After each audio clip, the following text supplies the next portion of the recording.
Pensa num time largo. Um time largo que é o Palmeiras.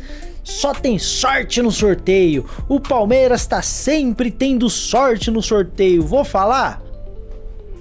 Talvez seja uma verdade. Vamos falar sobre isso e também avaliar se a campanha do Palmeiras vexatória pode influenciar em alguma coisa nessa trajetória de oitavas, quem sabe quartas, quem sabe semi e até uma final de Libertadores. Bom, eu sou o Rick. Se você não conhece o meu trabalho, se inscreve aqui no canal do Rick Covil, se inscreve também na Covil TV, tá? Vamos falar muito aí sobre essa questão da Libertadores, do sorteio que aconteceu hoje e que, vamos falar bem a verdade, o Palmeiras deu uma certa sorte, mas a sorte não tá nem no adversário que o Palmeiras pegou, a sorte tá no chaveamento. Pegar o Cerro Porteño numas oitavas é normal, pô. Os times pegam times ali acessíveis nas oitavas, só que o chaveamento o Palmeiras deu muita sorte. E antes de tudo, ó, já vai deixando o like, já vai deixando o hype, eu quero saber sua opinião. Qual que será a trajetória do Palmeiras, né? Se possível até uma final de Libertadores. E vamos dar uma olhada aqui no chaveamento que tivemos sorteado, que é esse aqui, ó.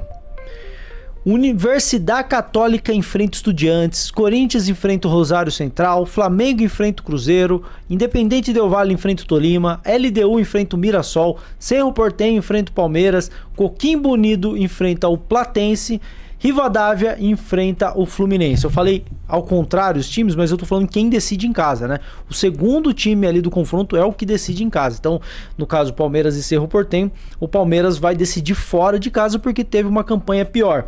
E aí, quando eu falo da questão da sorte, muita gente fala, a sorte de ter pego o Cerro Porteño.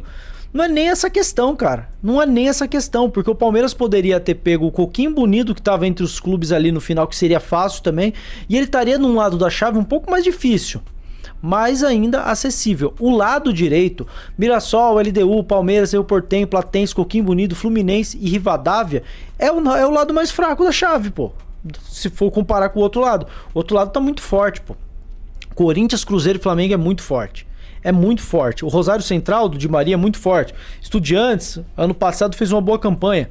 Esse ano nem tanto, mas ainda é um time muito forte. O lado do Palmeiras é mais fácil. E aí muita gente vai falar, se o Palmeiras tivesse feito uma campanha melhor, tivesse passado em primeiro, ele teria mais sorte. Não teria.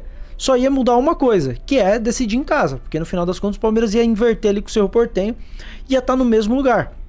Inclusive esse sorteio trouxe, acho que 3 duelos, né, de clubes que se enfrentam novamente, porque estavam no mesmo grupo, né? Palmeiras e Cerro estavam no mesmo grupo, LDU e Mirassol estavam no mesmo grupo, Fluminense e Rivadavia estavam no mesmo grupo, e do outro lado acho que só, né, são só esses 3. Esse lado aqui, o lado do Palmeiras, praticamente todo mundo do mesmo grupo, pô. O único confronto inédito aqui nessa Libertadores é Platense e Coquimbo Unido. Que doideira, né? Mas aí, eu já quero saber de vocês, deixa aí nos comentários o que vocês acham que será a campanha do Palmeiras. Vamos pensar numa campanha até a final? Como vocês acham que será a campanha do Palmeiras? Quem o Palmeiras enfrenta? Qual que será a trajetória do Palmeiras? Deixa aqui nos comentários. E depois do recadinho eu vou trazer aqui para vocês todos os detalhes de como é a nossa caminhada até uma possível final. Quem que a gente pega em casa, quem que a gente pega fora, e vou trazer um bônus no final. A nossa campanha ter sido ruim, isso é um grande problema ou não? Vou trazer aqui depois o recadinho. Ei, pera só um segundinho. Eu curto fazer compras no Mercado Livre, vou falar bem a verdade, eu compro tanta coisa lá. E outra coisa que você gosta é do canal do Rick Covil, né? E agora tem como você ajudar o meu canal comprando no Mercado Livre, tá bom? Você vai entrar aqui em conferir produtos, eu separei algum produto aqui, mas você não precisa comprar ele, tá? Você entra pelo meu produto, isso vai te redirecionar para o Mercado Livre e lá você pesquisa o que você quer comprar. Comprando a partir dessa entrada pelo meu canal, você vai estar colaborando e financiando o canal do Rick Covil, ajudando com que eu traga cada vez mais conteúdo aqui pra vocês todos os dias, tá bom? Então não custa nada, mano, entra por aí, dá uma forcinha pra nós e segue seu vídeo aí, tá bom?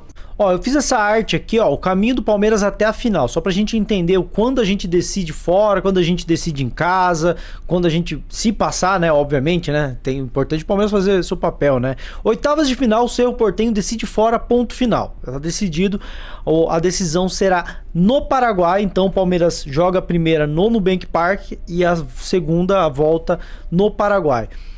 contra o Mirassol ou contra a LDU, que são os prováveis, não, os possíveis adversários das quartas de final, em qualquer cenário o Palmeiras decide fora, tá? A volta será fora do Nubank Park. A volta vai ser ou, vamos lá, ou no Equador, se for a LDU, ou possivelmente no Pacaembu. Porque o Mirassol, e aí é uma notícia muito importante que eu trago aqui pra vocês, o Mirassol, a Conmebol, ela traz algumas situações de capacidade para você receber jogos de Libertadores. Então, na situação do Mirassol, de um estádio que não tem capacidade para mais de 20 mil pessoas, ele precisa colocar num estádio que tenha capacidade, acho que 20, né? 20 mil pessoas a partir das oitavas de final. E o estádio do Mirassol não tem essa capacidade. Então, como ele não pode mandar lá, há uma possibilidade, e o Mirassol vai tentar recorrer sobre isso, tá? Mas a grande possibilidade é que o Mirassol mande seus jogos no Pacaembu. Então, se o Palmeiras passa do Cerro e ele pega o Mirassol passar da LDU, o Palmeiras joga a primeira no Allianz e a segunda possivelmente no Pacaembu. E esse é um cenário muito interessante pro Palmeiras, tá bom? Semifinal, aí são 4 times, né? Do outro lado da chave, 2 deles que são segundos colocados e 2 que foram primeiros colocados. Então, Platense e Fluminense são 2 que ficaram em segundo nos seus grupos. O Platense ficou em segundo no grupo do Corinthians e o Fluminense ficou em segundo no grupo do Rivadavia. E ambos o Palmeiras decide em casa, porque ambos tiveram pontuação menor que o Palmeiras. O Palmeiras ficou com 11 pontos, Platense ficou com 10, Fluminense ficou com 8. O Palmeiras tem mais pontos que eles. E contra Coquimbo Unido e Independente Rivadavia, se for um desses dois, o Palmeiras decide fora. Vale lembrar que o Palmeiras tem campanha melhor também que o Coquimbo Unido, tá? Só que o Coquimbo Unido passou em primeiro e já vocês vão entender como é que funciona isso na tabela geral. E o Rivadavia ficou com a segunda melhor campanha, empatou com o Flamengo, mas perde pelo saldo de gols. E Montevidéu, afinal, jogo único, quem vier veio, é jogo único, vocês sabem como funciona. E aí, já quero saber a opinião de vocês, como que será, responde aí de novo, como é que será a trajetória do Palmeiras nessa campanha de Libertadores. Mas eu quero trazer aqui uma coisa que é muito interessante, que é o seguinte, e já vou também engatar numa situação, que é, o Palmeiras ter feito uma campanha ruim é preocupante, não vamos mais ganhar a Libertadores, porque o palmeirense está acostumado a passar em primeiro, passar em segundo, passar em terceiro no máximo. Nosso Palmeiras passou, deixa eu olhar aqui, em 11º, então quer dizer que o Palmeiras não vai ganhar mais, campanha vexatória. Então eu trago para vocês que as 3 últimas campanhas de campeões de Libertadores, eles ficaram em posições ruins, tá bom? Vamos lá, vou trazer aqui, esta arte que eu preparei para vocês. E aí, só trazendo aqui a parte do Palmeiras, o Palmeiras ficou em 11º com 11 pontos, certo? Repara numa coisa, o Coquimbo Unido, o Corinthians também tem 10 e 11 pontos. Teoricamente, eles deveriam estar abaixo do Palmeiras, mas eles não, a classificação da Conmebol, eles não dividem só por pontuação. Os primeiros colocados estão num bloco acima e ponto final. Mesmo que o primeiro colocado tenha uma pontuação mais baixa do que um segundo, não interessa. O fato de ter ficado em primeiro coloca eles acima. Então o bloco todo do primeiro ao oitavo são os primeiros colocados. O bloco todo do 9º ao 16º são os segundos. Então, por exemplo, o Rosário Central ficou com 13 pontos. Mas ele deveria estar acima da LDU de Quito? Em teoria sim, mas não, ele está abaixo porque ele ficou em segundo no grupo dele. Então vamos lá, só para vocês entenderem por que eu falei dessa questão do...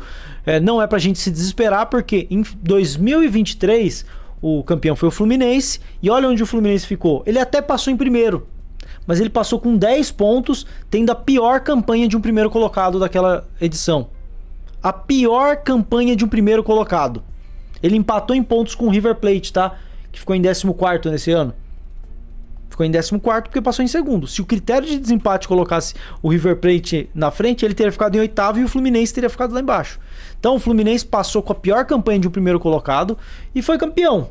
No ano seguinte, 2024, o Botafogo passou com a antepenúltima campanha de todos os classificados. Ele ficou em 14º, fez 10 pontos. E isso garantiu o quê? Garantiu o Botafogo jogando fora de casa até o final da Libertadores e foi campeão. Inclusive eliminou a gente, né? Então tá aí mais um exemplo recente de um clube que teve uma campanha fraca na fase de grupos, perdeu os 2 primeiros jogos da fase de grupos e bateu campeão. E no ano passado, o Flamengo fez 11 pontos. Passou em segundo no grupo dele. Passou em segundo e ficou com o título no final do ano. Então, rapaziada, eu até assim entendo quem tá muito chateado com a campanha do Palmeiras e faz sentido, né? A gente tá mal acostumado, mas não é nada demais também. Agora, oitavas de final é um novo torneio. Começa tudo de novo, zerou a pedra, irmão. Zerou a pedra. Inclusive, o Palmeiras ó, teve exatamente a mesma campanha do Flamengo do ano passado. 11 pontos na 11ª colocação. E que a gente tenha a mesma campanha no final. Que a gente seja campeão. Não tem problema nenhum. E olha como o Flamengo teve exatamente a mesma campanha esse ano que o Palmeiras teve. Olha que curioso. O Palmeiras em 2026 fez a campanha do Flamengo de 25. E o Flamengo de 25 fez a campanha do Palmeiras de 25. Olha que loucura. Que as coisas se invertam. Esse ano a gente já foi na casa deles no Brasileirão e batemos neles. Na ida do Brasileirão do ano passado, eles vieram na nossa e bateram na gente. Que seja exatamente igual foi o ano passado, invertendo Palmeiras e Flamengo. Então, pra galera que tá desesperada, aí, nossa senhora, tamo ferrado, não sei o que, blá blá blá. Pô, é zero pedra, e agora oitavas de final em diante é um novo campeonato. Então é isso, né, rapaziada? Quero saber agora a opinião de vocês. Deixa aí o que vocês acham que será a nossa trajetória daqui até a final. Chegaremos nessa final, seremos campeões. Vamos acreditar. Deixa a sua opinião aí. A palavrinha mágica do vídeo de hoje vai ser o próximo nome de membro. Toma! Douglas Miranda. Escrevam aí. Douglas. Comentem aí botem aí nos comentários. Douglas. As pessoas vão olhar e não vão entender nada. E vão ter que assistir o vídeo. Tá escrito Douglas nos comentários. Fechou? Mas deixa o like, deixa o hype, se inscreve aqui no meu canal. E deixa sua opinião aí. Como que será a trajetória do Palmeiras. Fechou? Tamo junto e avante palestra.